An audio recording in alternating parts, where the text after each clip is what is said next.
Kamakailan lamang, nag-inspeksyon ako sa naging epekto ng habagat ng bagyong Krising, Dante at Emong.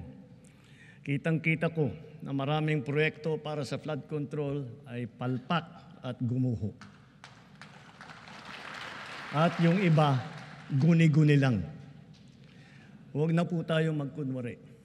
Alam naman ng buong madla na nagkakaraket sa mga proyekto.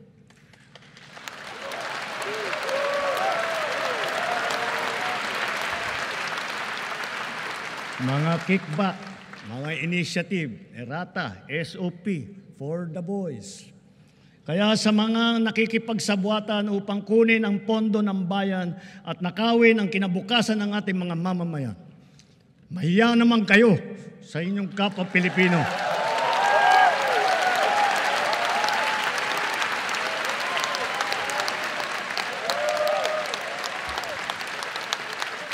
Mahiya naman kayo sa mga kabahayan nating naanod o nalubog sa mga pagbaha.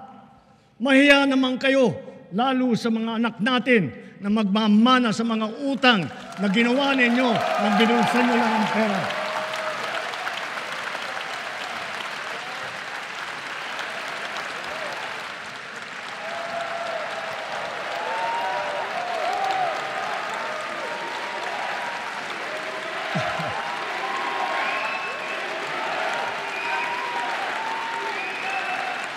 Para hindi na maulit, so that this will not happen again. First, the DPWH will immediately submit to me a list of all flood control projects from every region that were started or completed in the last 3 years. Second, the Regional Project Monitoring Committee shall examine that list of projects and give a report on those that have been failures, those that were not finished, and those that are alleged to be ghost projects.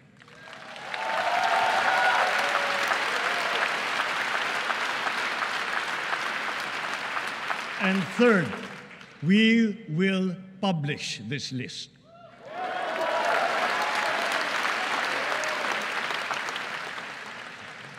Isa sa publiko natin ang listahang ito.